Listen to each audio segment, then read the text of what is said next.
दूसरा, major market में इसका इम्पैक्ट नाउ क्यों गिर रहा है बैंकिंग सेक्टर, क्या उसमें नई डेवलपमेंट्स हो गई हैं। एसबीआई में 57%, तो ये सिस्टमिक रिस्क बन सकता है। देखिए, several reasons why rupee is falling so much, कि क्या आपके स्टॉक्स उस रैली में पार्टिसिपेट किए। डेटा देखकर मुझे ये लग रहा है कि ये जो इंडिया पाक टेंशन को का कोई ज़्यादा फेयर नहीं देख रहा हूँ। फेयर दूसरे फैक्टर्स का है।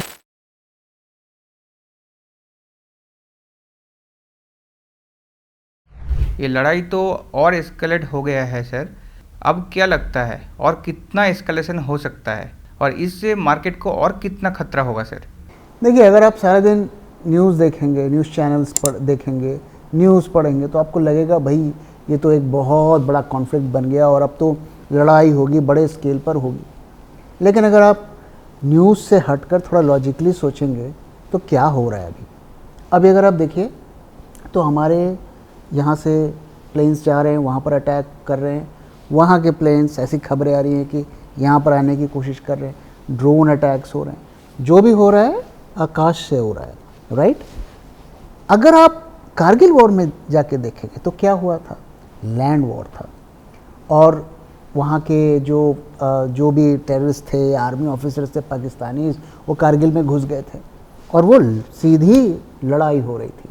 तो वहाँ पे क्या हो रहा था, लैंड वॉर था मोस्टली, और ट्रूप्स की मूवमेंट थी, उसे हम एस्केलेशन कहते हैं। मुझे अभी भी याद है उस टाइम पे कि हर स्टेट में हमें देखने को मिलता था कि गाड़ियों में भर भर के फौज जा रही है, ट्रूप्स का मूवमेंट हो रहा है, वो होता है एस्केलेशन। यहाँ पे अगर हम देखें तो क्या होगा, एयर से होगा, वो यहाँ पे कुछ करने की कोशिश करेंगे, हम वहाँ से कुछ करने की कोशिश करेंगे, दोनों के पास एयर डिफेंस सिस्टम है। और एस्केलेशन के जब लेवल तक पहुँचेगा, मुझे नहीं लगता कि उस वक्त ऐसा होगा कि भाई वो लैंड वॉर में कन्वर्ट हो जाएगा और जो कन्वेंशनल वॉर होते हैं वैसा हो जाए, मुझे नहीं लगता। तो ये कुछ दिन चलेगा और उसके बाद कहीं ना कहीं ये कंट्रोल हो जाएगा, जैसे हमने पास्ट में भी हमने देखा। अब अगर आप मार्केट में इम्पैक्ट की बात कर रहे हैं तो कारगिल का वॉर बहुत बड़ा वॉर था, बहुत बड़ी लड़ाई थी वो। जो भी उस टाइम पे ट्रैक कर रहे थे उन्हें पता होगा कितने हमारे फौजी भाई लोग शहीद हो गए। लेकिन आप देखो मार्केट, अगर आप देखो, ये अच्छी बात तो नहीं है, लेकिन उस दौरान भी मार्केट्स ऊपर गए, पूरे कॉन्फ्लिक्ट में 30% निफ्टी चढ़ गया। और मुझे याद है कि हम देखते थे कि ये क्या हो रहा है मार्केट में, ये कोई कोरिलेशन ही समझ में नहीं आता था। तो जब तक मार्केट को ये एक एश्योरेंस मिलेगा कि ये इंडिया के अंदर ये लड़ाई नहीं आ जा रही है, एक कन्वेंशनल वॉर नहीं बनता जा रहा है, तब तक मार्केट्स बेफिक्र रहेंगे और थोड़ा बहुत मार्केट में फ्लक्चुएशन होगा। तो मैं दो चीज़ें मुझे लगती हैं, पहला मेजर एस्केलेशन नहीं होगा, दूसरा मेजर मार्केट में इसका इम्पैक्ट नहीं होगा, थोड़ा बहुत ऊपर नीचे हो सकता है। सर, कराची स्टॉक एक्सचेंज आज तो ग्रीन में क्लोज हुआ है, बट अपना इंडियन मार्केट आज रेड में क्लोज हुआ है, ऐसा क्या हो गया सर? हाँ, तो ये वही जो मैं अभी पिछले क्वेश्चन में मैंने जो जवाब दिया उसी से रिलेटेड है। तो कराची स्टॉक एक्सचेंज 3% अप रहा, कल 9% गिरा था, बात सही है, लेकिन आपको ध्यान में रखना पड़ेगा कि वो बेस्ट परफॉर्मिंग मार्केट्स था पिछले साल, 82% अप था, तो 9% फॉल इज नथिंग। तो कराची स्टॉक एक्सचेंज 3% आज अप है, हमारे मार्केट्स 1% से ज़्यादा डाउन है। ये इंडिकेट कर रहा है, इसका कोई वॉर से मुझे नहीं लगता कि कोरिलेशन है। इंडियन मार्केट्स आज जो गिरे हैं वो इस पैनिक की वजह से नहीं गिरे हैं, उसके गिरने की वजह है बैंकिंग सेक्टर्स की जो फ्रेश नेगेटिव न्यूज़ आई है उसकी वजह से गिरे। आज आप देखें कौन सा सेक्टर सबसे ज़्यादा गिरा हुआ था, बैंकिंग एंड फाइनेंस, बाकी सेक्टर में इतनी गिरावट नहीं थी। तो हमारी जो फॉल हुई है, पर्सनली मुझे नहीं लगता कि वो इंडिया पाकिस्तान कॉन्फ्लिक्ट की वजह से हुई है, वो बैंकिंग सेक्टर की प्रॉब्लम से हुई है। सर, अब ये बताइए बैंकिंग सेक्टर इतना क्यों गिर रहा है? बैंकिंग सेक्टर में तो काफ़ी टाइम से प्रॉब्लम्स चल रही थी और पहले भी उसमें हमें इतना फॉल देखने को मिल रहा था। बट आरबीआई ने कुछ कदम वदम उठाए, कुछ रिलैक्सेशन दे, लिक्विडिटी इन्फ्यूज़ किया, तो पिछले टाइम से वो थोड़े चल रहे थे। लेकिन मुझे लगता है कि ये इस तेज़ी का इस्तेमाल करके स्मार्ट इन्वेस्टर्स सेक्टर से निकले हैं। अगर अभी देखिए, आज का अगर हम देखें तो निफ्टी बैंक आज करीब 1.5% डाउन रहा, उससे थोड़ा ज़्यादा। NBFCs 1.8% डाउन रहे। अब अगर निफ्टी में हम देखें तो बैंकिंग और फाइनेंशियल के जो स्टॉक्स हैं उनका वेटेज करीब 27% है। तो जब ये गिरेगा तो वो क्यों नहीं गिरेंगे? ओके, नाउ क्यों गिर रहा है बैंकिंग सेक्टर? क्या उसमें नई डेवलपमेंट्स हो गई हैं? तो पहली चीज़ तो देखिए, इंडसइंड बैंक की न्यूज़ आई, उसमें अब फ्रेश खबरें आ रही हैं। 2 सीनियर एम्प्लॉयज़ ने रिज़ाइन किया, उनमें कुछ इल्ज़ाम लगे कि उन्होंने कुछ जिसे कहते हैं ना कि इंटरनल इंफॉर्मेशन को यूज़ करके शेयर्स में कुछ ट्रांजैक्शन की ऐसी खबरें आई। मुझे नहीं पता उन्होंने डिनाई किया है कि नहीं किया है। साथ ही जो उनके ऑडिट में ऑब्जर्वेशंस आई कि वहाँ पे भी कुछ डिस्क्रिपेंसीज हैं, और हमने देखा कि इससे पहले उनकी जो डेरिवेटिव पोर्टफोलियो है उसमें भी वो तो उसे कैलकुलेशन एरर कह रहे थे, लेकिन वहाँ पर भी प्रॉब्लम देखने को मिली। तो उनके माइक्रो फाइनेंस पोर्टफोलियो में उनके ऑडिट में कुछ डिस्क्रिपेंसीज निकल कर आई। इसके साथ ही एक और डेवलपमेंट हुई है कि क्रिसिल ने उनके कुछ लॉन्ग टर्म जो डेट इंस्ट्रूमेंट्स हैं, बॉन्ड्स हैं, उसको रेटिंग वॉच पे डाल दिया है। यानी कि वो ये अब इवैल्यूएट कर रहे हैं कि क्या इसके रेटिंग में डाउनग्रेड होना है। तो अब ये बैंकिंग सेक्टर के लिए कैसे नेगेटिव है? ये ऐसे नेगेटिव है, इतना बड़ा बैंक, इतना नामी गिरामी बैंक, उसमें इतनी सारी प्रॉब्लम्स निकल कर आई हैं, तो क्या और प्रॉब्लम्स निकल कर आएंगी, और क्या और बैंकों के साथ निकल कर आएंगी? तो इसलिए थोड़ा सेंटिमेंट्स डाउन है। इसके अलावा ये डेवलपमेंट है कि जो NBFCs हैं, नॉन बैंकिंग फाइनेंस कंपनीज, उसमें भी प्रॉब्लम्स हैं, उसमें भी स्लो डाउन की खबरें आ रही हैं और उनके पोर्टफोलियो में स्ट्रेस नज़र आ रहा है।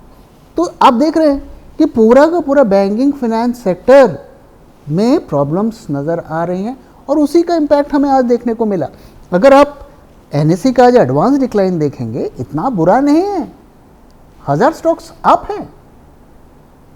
ओके, तो ये सारा जो आज की गिरावट है, मैं इसे as an India Pakistan problem नहीं देख रहा हूँ। It is purely due to banking and financial services companies. दूसरी एक और नेगेटिव खबर क्या आई है कि जितने हमारे लीडिंग बैंक्स हैं, ICICI, HDFC, इन सब ने काफ़ी मात्रा में लोन राइट ऑफ्स किए हैं पिछले क्वार्टर में। तो ये आप समझ रहे हैं ना, लोन राइट ऑफ्स मतलब कि भाई उन्होंने लोगों को लोन दिए और लोगों ने नहीं चुकाया और कोई उम्मीद भी नहीं है चुकाने की, तो उन्होंने उसे राइट ऑफ कर दिया। तो ये सारा खेल आप देख रहे हैं ना, ये बैंकिंग सेक्टर के लिए बहुत ज़्यादा नेगेटिव न्यूज़ रही और इसीलिए मार्केट्स में इतनी गिरावट देखने को मिली। सर, ये बैंक्स जो अपना लोन से राइट ऑफ किया है, क्या ये सिर्फ अपना बैलेंस शीट क्लीन करने के लिए, या इसमें कुछ सिस्टमेटिक राइट छिपा हुआ है? दोनों चीज़ें हैं। तो राइट ऑफ का मतलब भाई देखो, उनको उम्मीद नहीं है कि भैया चुकाएगा, तो भाई उसे कैरी फॉरवर्ड करने का कोई फ़ायदा नहीं है, तो भाई उसे आप राइट ऑफ कर दो। राइट ऑफ करोगे तो आपके जो NPA के रेशियोज़ में थोड़ी इम्प्रूवमेंट दिखेगी, फ्यूचर में वो आपके अकाउंट्स में नहीं दिखेंगे। ओके, तो ये एक चीज़ है। दूसरा तो ये बैलेंस शीट की क्लीनिंग की इशू है, बैलेंस शीट क्लीन हो गई आपकी। लेकिन दूसरा जो एस्पेक्ट है, सिस्टेमिक रिस्क है क्या? ऑफ कोर्स है। क्यों सिस्टेमिक रिस्क है? क्योंकि हर बैंक में हमें सेम चीज़ देखने को मिल रही है।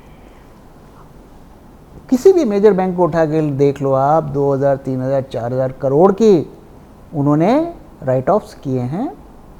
तो राइट ऑफ्स का जो आपको खेल अगर पकड़ना है, आप प्रोविजनिंग के फिगर्स को देखो, वो आपको स्टोरी बताएगा।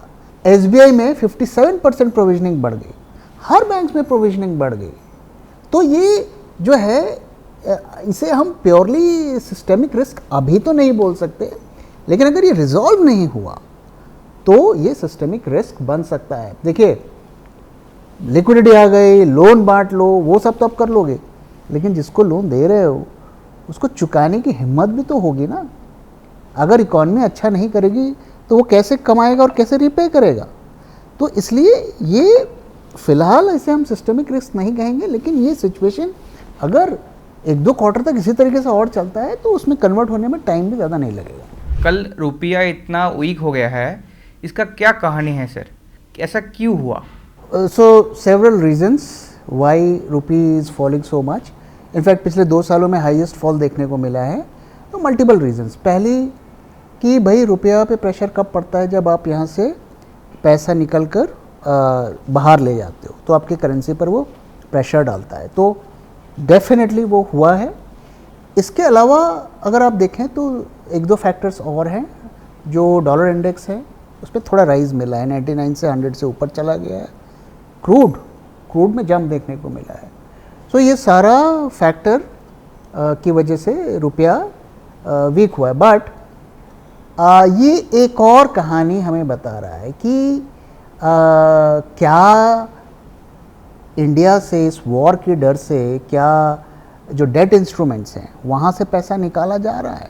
अगर ऐसा है तो ये चिंता की बात है। सर हम लोग देख सकते हैं इंडिया और पाकिस्तान का बीच में जियोपॉलिटिकल टेंशन कितना ज़्यादा बढ़ गया है।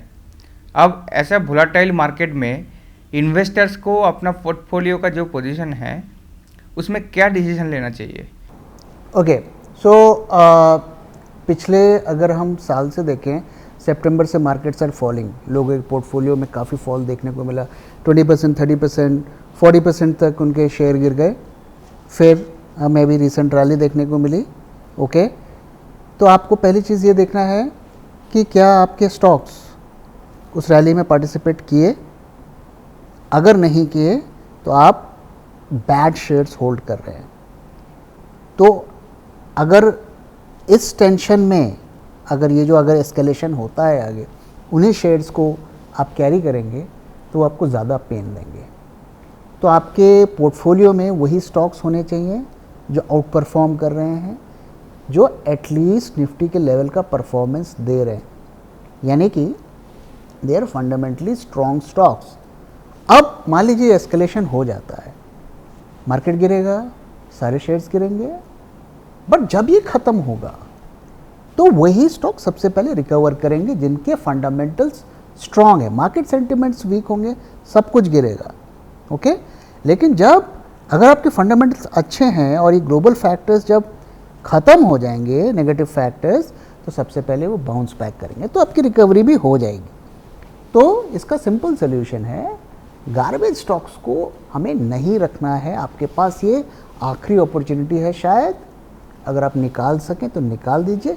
कम ही शेयर रखें लेकिन अच्छे शेयर रखें। Sir last but not the least, अगले 2-3 दिन में मार्केट आपको कहाँ दिख रहा है? ओके, सो देखो, अगर कल आज जो पैनिक हमें मार्केट में देखा, तो मैंने आज काफ़ी डेटा क्रंचिंग की, तो डेटा देखकर मुझे ये लग रहा है कि ये जो फियर है इंडिया पाक टेंशन का, ये तो मुझे सिस्टम में नज़र नहीं आ रहा है। इनफैक्ट आज कल अगर आप निफ्टी फ्यूचर के प्रीमियम्स को देखोगे, वो डिस्काउंट में आ गया था, आज वापस से बाउंस बैक कर गया है। Okay, put call ratio is also not looking that bad. Of course VIX IVs बढ़ी हैं काफ़ी। ओके, 20% आईवीज़ चल रही हैं निफ्टी में। विक्स इज़ ऑल्सो अबव 21, तो वहाँ पे थोड़ा प्रॉब्लम है। अगर आप मेरा व्यू पूछेंगे तो मैं मार्केट में इंडिया पाक टेंशन का कोई ज़्यादा फेयर नहीं देख रहा हूँ। फेयर दूसरे फैक्टर्स का है जो पहले थे, और उसमें से एक बैंकिंग सेक्टर है। तो इसलिए अगर मार्केट्स कल परसों 2 दिन 3 दिन में गिरेंगे तो वो इंडिया पाकिस्तान के टेंशन की वजह से नहीं, बल्कि हमारी अपनी प्रॉब्लम्स, हमारी इकॉनमी की प्रॉब्लम्स, हमारी बैंकिंग की प्रॉब्लम्स की वजह से गिरेंगे। अगले 2-3 दिनों में मुझे लगता है कि एक बाउंस भी आ सकता है, तो हमें उसके लिए भी तैयार रहना है। मार्केट के डेटा में कल के दिन, सिर्फ मैं कल की और आज के दिन की बात करूं, बहुत ज़्यादा नेगेटिविटी नहीं दिख रही है जो भी नेगेटिव्स दिख रहे हैं वो लॉन्ग टर्म के नेगेटिव्स दिख रहे हैं। तो मैं यहाँ पे 2 व्यू आपको दूंगा। अगर एक्सट्रीम शॉर्ट टर्म में आप देखें 1, 2, 3 दिन में there could be one bounce, but अगर आप थोड़ा लार्जर फ्रेम में देखेंगे मार्केट्स जैसे कि हमारे व्यूज़ हैं आर गोइंग डाउन। हमारा जो एलियट वेव का टारगेट था 21,660 वो मीट करके ही मार्केट ने बाउंस दिया है। अब प्रोबेबली आने वाले कुछ हफ्तों में इसे यहाँ से नीचे जाना चाहिए। शॉर्ट टर्म में इंडिया पाकिस्तान की वजह से कोई मेजर डेंजर मुझको नहीं दिखता।